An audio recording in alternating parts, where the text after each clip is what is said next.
चमत्कार। चौंकिए मत, यह बॉलीवुड की फिल्म नहीं है, न ही किसी देवी देवता का चमत्कार है, बल्कि यह कथा सम्राट प्रेमचंद लिखी एक अत्यंत मार्मिक और सामाजिक कहानी है। यह कहानी उस समय लिखी गई थी जिस समय अपने यहाँ ठाकुरों की परंपरा थी। बड़े बड़े लोग हुआ करते थे और सामान्य लोग पढ़कर भी अच्छी नौकरी नहीं पा सकते थे और किन किन समस्याओं से गुजरते थे, उनकी मन स्थितियाँ कैसी होती थी, उसका चित्रण है। आप आगे आगे न बढ़ाएंगे, लगातार सुने ताकि आपको इस कहानी से कुछ प्रेरणा मिल सके। कहानी उस समय स्टार्ट होती है जब चंद्र प्रकाश बीए पास करने के बाद भी ट्यूशन के सिवा उसे कोई दूसरा उपाय न सूझा अपनी आजीविका चलाने के लिए। उसकी माता पहले ही मर चुकी थी, पिता इसी साल गुजर गए थे। पिता ऊंचे ओहदे पर थे, उनकी कोशिश से चंद्र प्रकाश को कोई अच्छी जगह मिलने की पूरी आशा थी, पर बीच में ही पिता के गुजर जाने से उसकी सारी मंसूबा धरी की धरी रह गई और अंततः उसने 30 रुपये महीने की ट्यूशन पकड़ ली। पिता ने कोई संपत्ति छोड़ी नहीं थी जो इसे विरासत में कुछ प्राप्त होता। उल्टे शादी होने के बाद पत्नी मिली जो मोटा खाने और मोटा पहनने से मर जाना कबूल था उसे। चंद्र प्रकाश को हालांकि 30 रुपये की नौकरी में शर्म आती थी, लेकिन फिर भी ठाकुर साहब ने उसकी समस्या को देखकर उसके आंसू पोंछे और अपने यहाँ रहने के लिए जगह भी दे दिया। ऐसा मकान हालांकि उससे 20 रुपये से कम न मिलते, काम केवल 2 घंटे का, लड़का था तो लगभग उन्हीं की उम्र का, पर बड़ा कुंद जेहन कामचोर। उम्र थी 20 साल की, लेकिन पढ़ता था 9वें दर्जे में। ठाकुर साहब अंग्रेजी नहीं जानते थे, फिर भी चंद्र प्रकाश की वे बहुत इज्जत किया करते थे। एक दिन संध्या का समय था जब चंद्र प्रकाश अपने शिष्य वीरेंद्र को पढ़ाकर छड़ी उठाकर अपने घर आने की तैयारी में था। अकस्मात ठाकुराइन आई और उसने कहा, बेटा अभी मत जाओ, मुझे तुमसे कुछ सलाह करनी है। प्रकाश ने मन में सोचा, यह कैसी सलाह है, वीरेंद्र के सामने क्यों नहीं कहा। ठाकुराइन उसे अंदर ले गई और पूछी कि मैं चाहती हूँ कि वीरेंद्र का मैं शादी कर दूँ, मैं तुमसे जानना चाहती हूँ। इसने कहा, बीरू से ही क्यों नहीं पूछ लेती हैं आप। ठाकुराइन ने कहा, मैं तुमसे जानना चाहती हूँ, तुम्हारी क्या राय है। तो कर ठाकुराइन ने कहा, मेरी इच्छा है कि कहीं लड़का बहक न जाए, इसलिए मैं इसकी शादी कर दूं। चंद्र प्रकाश ने कहा, मैं कहाँ इनकार करता हूँ। ठाकुराइन ने कहा, लेकिन सारी व्यवस्था तुम्हें ही देखनी होगी। रोटी की खैर मनाने वाले शिक्षित युवकों में एक प्रकार की दुविधा होती है जो उन्हें अप्रिय सत्य कहने से रोकती है। प्रकाश में भी यही कमजोरी थी। बात पक्की हो गई, विवाह का सामान आने लगा। ठाकुर साहब उन मनुष्यों में थे जिन्हें अपने ऊपर विश्वास नहीं होता। उनकी निगाह में प्रकाश की डिग्री उनके 60 साल के अनुभव से कहीं मूल्यवान थी, इसलिए विवाह का सारा कार्य चंद्र प्रकाश को ही दे दिया गया। 10-12 हज़ार रुपये खर्च करने का अधिकार कुछ कम नहीं था। यह एक गौरव की बात थी। देखते देखते फटेहाल युवक जिम्मेदार मैनेजर बन बैठा। सारे कपड़े वाले, मोहल्ले वाले, गैस वाले, समियाने वाले सारे लोग इसे आते और सलामी देते। यह 200-400 रुपये आसानी से बचा लेता, लेकिन इसके अंदर इतनी जिल्लत न थी कि वह ऐसा गंदा काम कर सकता। लेकिन जब 5,000 के जेवर खरीदे गए तो उस दिन उसका मन चंचल हो गया। उसने अपनी पत्नी चंपा से कहा, हम यहाँ रोटियों के मोहताज हैं और दुनिया में ऐसे लोग हैं जो लाखों हज़ारों रुपए के जेवर मनवा डालते हैं। ठाकुर साहब ने आज बहू के चढ़ावे के लिए 5,000 के जेवर खरीदे हैं। जेवर ऐसी कि देखते ही तुम्हारी आँखें ठंडी हो जाएंगी। पर चंपा ईर्ष्या जनित विराग से बोली, हमें क्या करना, जिन्हें ईश्वर ने दिया वे पहने, हम तो रोकर मरने के लिए ही पैदा हुए हैं। चंद्रप्रकाश ने कहा, इन्हीं लोगों की मौज है, न कमाना है न धमाना, बाप दादा छोड़ गए, मज़े से खाते और चैन करते हैं। इसी से कहता हूँ ईश्वर बड़ा न्यायी है। चंपा, अपना अपना पुरुषार्थ है, ईश्वर का क्या दोष। तुम्हारे बाप दादा छोड़ गए होते तो तुम भी मौज करते। तुम्हारे बाप दादा ने छोड़ा नहीं, इसलिए तुम्हारी मौज नहीं है। खैर, तुमने अब तक मुझे कुछ दिया ही नहीं। मेरे पास तो कोई अच्छी साड़ी भी नहीं है जो मैं ठकुराइन के यहाँ ब्याह में पहन कर जाऊँगी। काश मुझे बीमारी लग आ जाती और मैं वहाँ नहीं जाती। यह कहते कहते उसकी आंखें भर आई। प्रकाश ने तसल्ली दी, साड़ी तुम्हारे लिए लाऊं? अब क्या इतना भी ना कर सकूँगा? जिंदा रहा तो एक दिन तुम सिर से पांव तक जबरों से लदी रहोगी। चंपा मुस्कुरा कर बोली, चलो, ऐसी मन की मिठाई मैं नहीं खाती, निवाह होता जाए यही बहुत है। गहनों की क्या साध होती है, लेकिन स्त्रियोचित गुण है कि उसे गहनों से अत्यधिक प्रेम हुआ करता है। रात को दोनों भोजन करके लेटे। प्रकाश ने फिर गहनों की बात छेड़ी। गहने उसकी आंखों में बसे थे, इतने सुंदर गहने, उसे आशा भी न थी इतने सुंदर गहने उसके शहर में बनते हैं। फिर भी चंपा उससे कोई बहस करना उचित नहीं समझी। रात के इस प्रकार कहकर चंपा अंततः सो गई, लेकिन प्रकाश की आंखों में नींद नहीं था। रात के 12 बजे फिर भी प्रकाश को नींद नहीं आई। बार बार चमकीले गहने आंखों के सामने आ जाते, कुछ बादल हो आते हैं और बार बार बिजली चमक उठती है।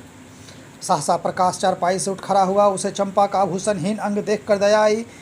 यही तो खाने पहनने की उम्र है और इसी उम्र में उस बेचारी को हर एक चीज़ के लिए तरसना पड़ रहा है। वह दबे पांव उठा। बीच में एक 5 फीट ऊंची दीवार थी। दीवार पर चढ़कर ठाकुर साहब की छत पर आहिस्ता से उतर गया। घर में बिल्कुल सन्नाटा था। उसने सोचा, अगर मैं वहां पहुंचूं, ठाकुर साहब जान गए तो जोर से हंसूंगा और कहूंगा, कैसा चरका दिया, या कह दूंगा मेरे घर की छत से कोई आदमी इधर आता दिखाई दिया, इसलिए पीछे पीछे मैं चला आया। जब मैं लेकर चला आऊँगा तो सारे लोग नौकर पर संदेह करेंगे, मैं बेदाग बच जाऊँगा। और इस प्रकार वह जीने से उतरने लगा। उसकी छाती चोरी के डर से धड़क रही थी। धूप निकल आई थी। प्रकाश सो रहा था। चंपा ने उसे जगा कर कहा, जानते हो, गजब हो गया, रात को ठाकुर साहब के घर में चोरी हो गई। चोर गहने की संदूकची उठा कर ले गया। प्रकाश ने परे परे पूछा, किसी ने पकड़ा नहीं चोर को? किसी की खबर भी हो? यह संदूकची ले गया जिसमें ब्याह के गहने रखे थे। न जाने कैसी कुंजी उड़ा ले और न जाने कैसे मालूम हो इस बंदूक में संदूकची रखी है। नौकर की कलाइयाँ होगी, बाहरी चोर का काम नहीं। नौकर तो उनके तीनों पुराने ही हैं। लेकिन चंपा ने कहा, यह तो बिन मौसम बारिश के बिजली कड़कने सी स्थिति उत्पन्न हो गई है। प्रकाश झटपट उठ बैठा और घबराता हुआ सा जाकर ठकुराइन से बोला, यह तो बड़ा अनर्थ हो गया माता जी। मुझसे तो अभी चंपा ने कहा। ठाकुर साहब सिर पर हाथ रखे बैठे, बोले, कहीं सेंध नहीं, कोई ताला नहीं टूटा, किसी दरवाजे की चूल नहीं उतरी, समझ में नहीं आता चोर आया किधर से और गया किधर से। ठकुराइन ने रोते हुए कहा, मैं तो लूट गई भैया, ब्याह सिर पर है, जाने क्या होगा। भगवान, तुमने 2 धूप की थी तब कहीं जाके ये सारी चीज़ें आई थी। किस मनहूस घड़ी में हमने लगन तय किया था। प्रकाश ने ठाकुर साहब के कान में कहा, मुझे तो किसी नौकर की करतूत लगती है। लेकिन ठकुराइन ने विरोध किया, अरे नहीं भैया, नौकर ऐसा नहीं कर सकते। हमारे सामने 10-10 हज़ार रुपये घर में रखे रहते हैं, लेकिन नौकर तो उसे छूते तक नहीं है। ठाकुर साहब ने नाक सिकोड़ कर कहा, तुम क्या जानो आदमी का मन कितना बदल जाता है। मैं पुलिस में रिपोर्ट करूंगा और एक एक नौकर की तलाशी लूँगा। हो सकता है किसी ने माल उड़ा लिए हों, पुलिस की जूते पड़ेंगे, वो खुद ब खुद बता देगा। प्रकाश ने जब पुलिस का नाम सुना, उसे लगा कि यह तो ख़तरनाक हो जाएगा, पुलिस आएगी, क्योंकि यह भी तो ठाकुर साहब के कोठी में ही रहता है।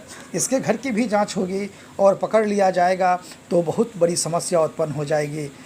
इसलिए ठाकुर साहब से कहा, नहीं, सारे नौकर को एकांत में बुलाकर पूछा जाए, पुलिस बुलाना ठीक नहीं। ठाकुर साहब ने मुंह बना कर कहा, तुम भी क्या बच्चों की सी बात करते हो प्रकाश बाबू? भला चोरी करने वाला अपने आप कबूलेगा? तुम मारपीट भी तो नहीं करते। हाँ, पुलिस में रिपोर्ट करना मुझे भी फजूल मालूम होता है। माल बरामद होने से रहा, उल्टे महीनों की परेशानी हो जाएगी। प्रकाश, लेकिन कुछ न कुछ तो करना होगा। ठाकुर, कोई लाभ नहीं। अगर कोई खुफिया पुलिस हो तो चुपके चुपके पता लगावे, माल निकल आवे, लेकिन यहाँ ऐसी पुलिस नहीं मिलती है। इस तरह दोनों में बहुत देर तक जिरा होता रहा। प्रकाश का दिल धड़कने लगा। बोला, मैं तो 10 बजे द्वार बंद कर लेता हूँ। हाँ, कोई पहले से मौका पाकर कोठे पर चला गया हो और वहाँ छिपा बैठा रहा हो तो बात दूसरी है। तीनों आदमी छत पर गए। बीच की मुंडेर पर किसी के पाँव के रगड़ के निशान दिखाई दिए। ठाकुर साहब के मन में बिजली कौंध गई।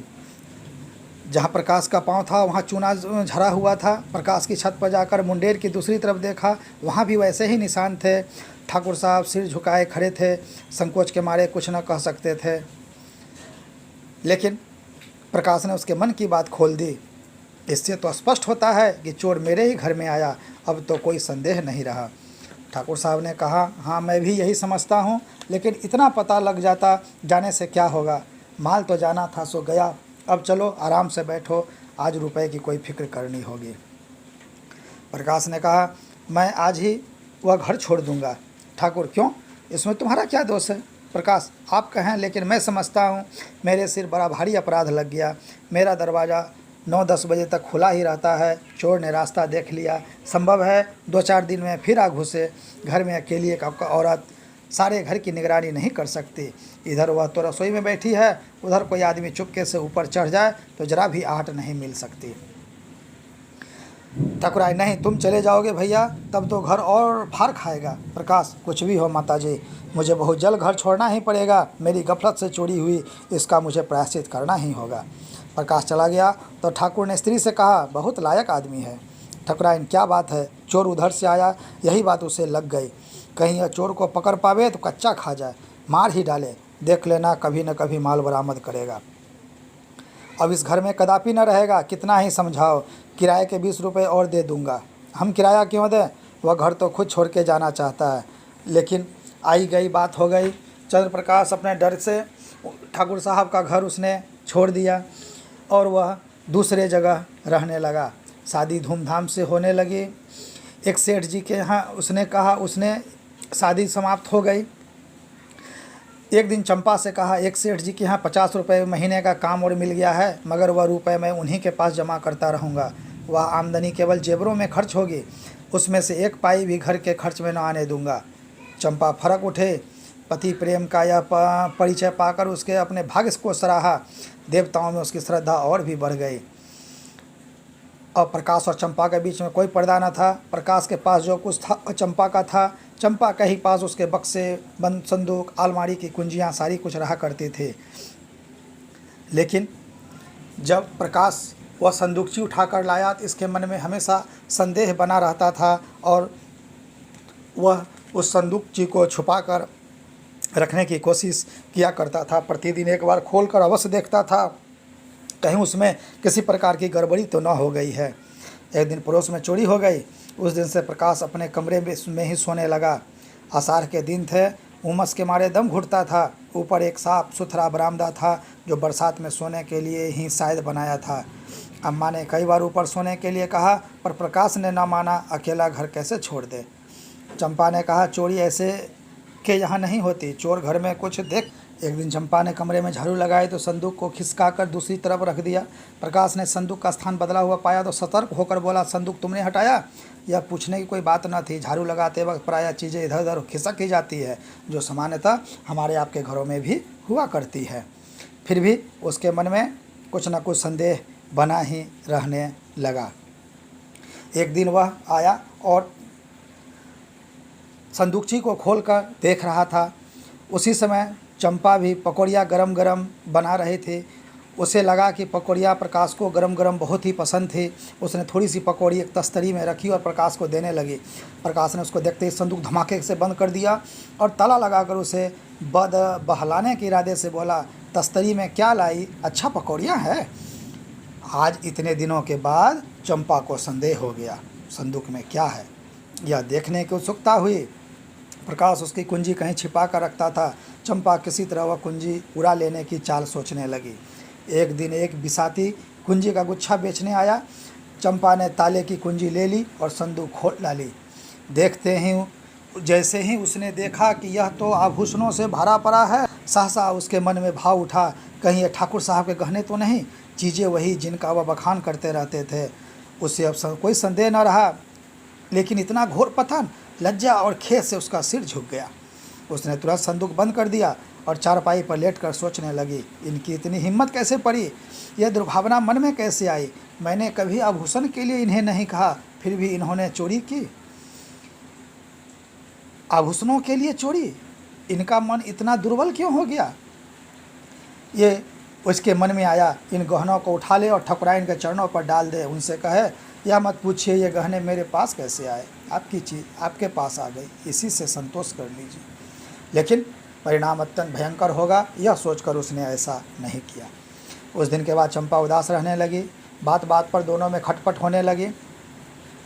कई महीने गुजर गए। शहर के एक बैंक में असिस्टेंट मैनेजर की जगह खाली थी। अब प्रकाश ने अर्थशास्त्र पढ़ा था, लेकिन बैंक मैनेजर बनने के लिए शर्त थी कि 10,000 रुपये की जमानत देनी थी। प्रकाश तड़प कर रह जाता था। ठाकुर साहब से एक दिन उसकी बात चली। ठाकुर ने कहा, तुम क्यों नहीं दरख्वास्त भेजते। प्रकाश ने कहा, 10,000 की जमानत देनी है, रुपए मेरे पास नहीं है। ठाकुर साहब ने कहा, तुम इसकी चिंता मत करो, जमानत दे दी जाएगी। प्रकाश ने कहा, आप जमानत दे देंगे। हाँ हाँ, यहाँ कौन सी बड़ी बात है। प्रकाश घर चला गया। उस दिन से उसके मन में अजीब टाइप के विचार मन में आने लगे कि ठाकुर साहब उसके लिए कितना सोचते हैं, लेकिन यह उनके साथ कितना बुरा किया।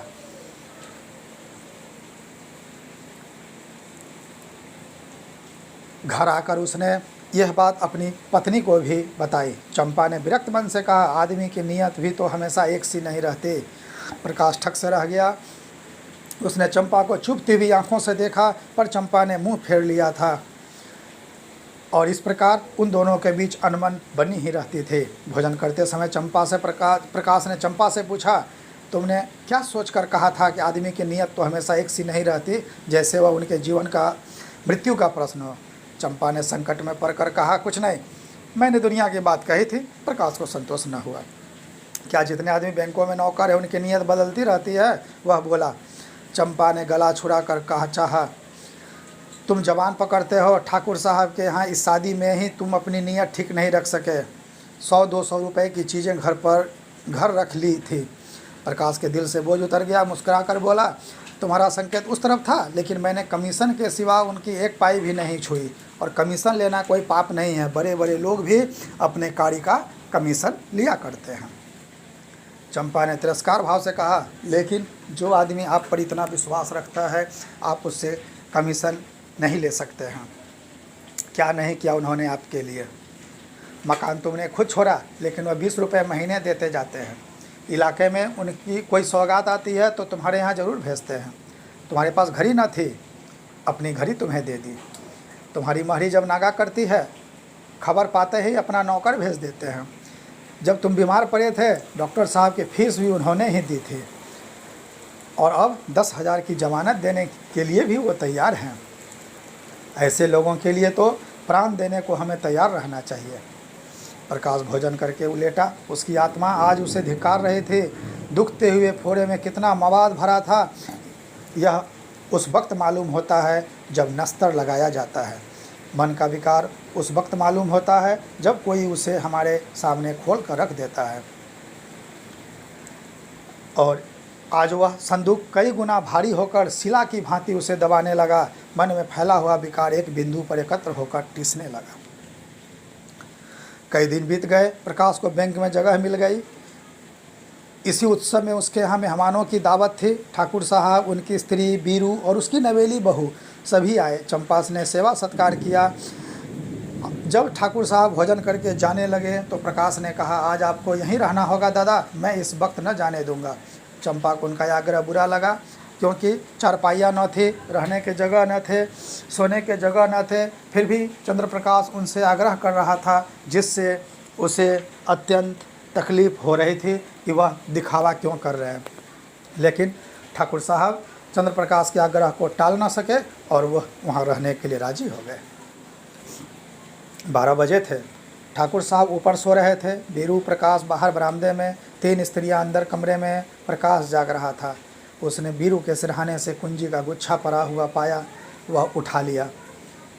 गहनों की संदूकची निकाली, ठाकुर साहब के घर की तरफ चला। कई महीने पहले वह इसी भांति कंपित हृदय के साथ ठाकुर साहब के घर में घुसा था। उसके पांव उस समय थरथरा रहे थे, लेकिन तब कांटा चुभने की वेदना थी, आज कांटा निकलने की।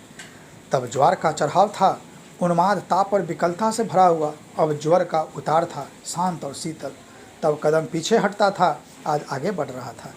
ठाकुर साहब के घर पहुंचकर उसने बीरू से धीरे से बीरू का कमरा खोला और अंदर जाकर ठाकुर साहब की खाट के नीचे संदूकची रख दिया, द्वार बंद किया और वापस आया।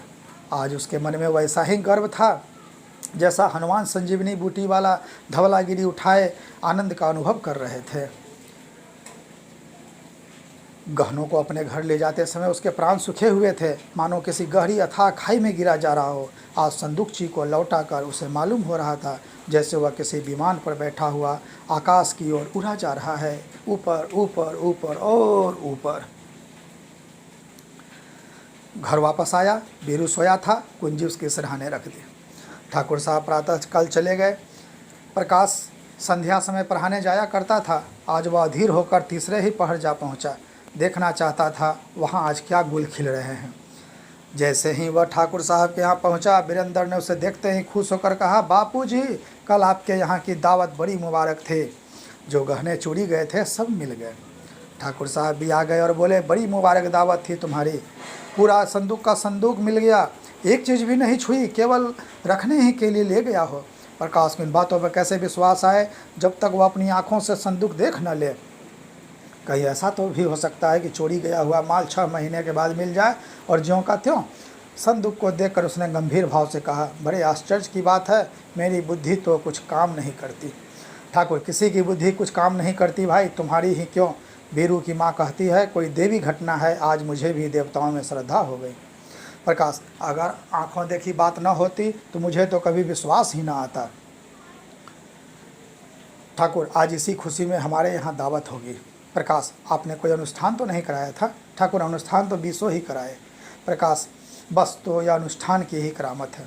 घर लौटकर प्रकाश ने चंपा को यह खबर सुनाई तो वह दौड़कर उसके गले से चिपट गई और न जाने क्यों रोने लगी, जैसे उसका बिछुड़ा हुआ पति बहुत दिनों के बाद घर आया। प्रकाश ने कहा, आज उनके यहाँ हमारी दावत है, मैं कल 1000 कंगलों को भोजन कराऊंगी। तुम तो सैकड़ों का खर्च बतला रही हो। मुझे इतना आनंद हो रहा है कि लाखों खर्च करने पर भी अरमान पूरा न होगा। प्रकाश की आंखों से भी आंसू निकल रहे थे।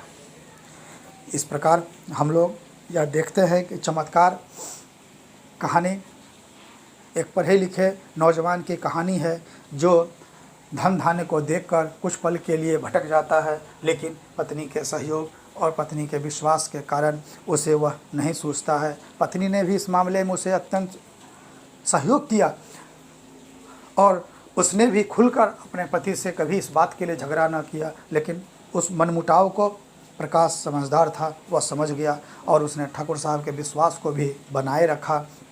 और जिस मुसीबत को झेलकर वह संदूकची उठा कर लाया था, उसी मुसीबत से पुनः वह संदूकची ठाकुर साहब को वापस दे आता है और आज अपने आप में चिर तृप्ति का अनुभव करता है। इस प्रकार उन दोनों पति पत्नी के रिश्ते में जो कड़वाहट आ गई थी वह भी आज समाप्त हो गया और दोनों एक दूसरे के गले मिलकर आंसुओं को बहाने लगे, क्योंकि दोनों के मन का मैल धुल चुका था।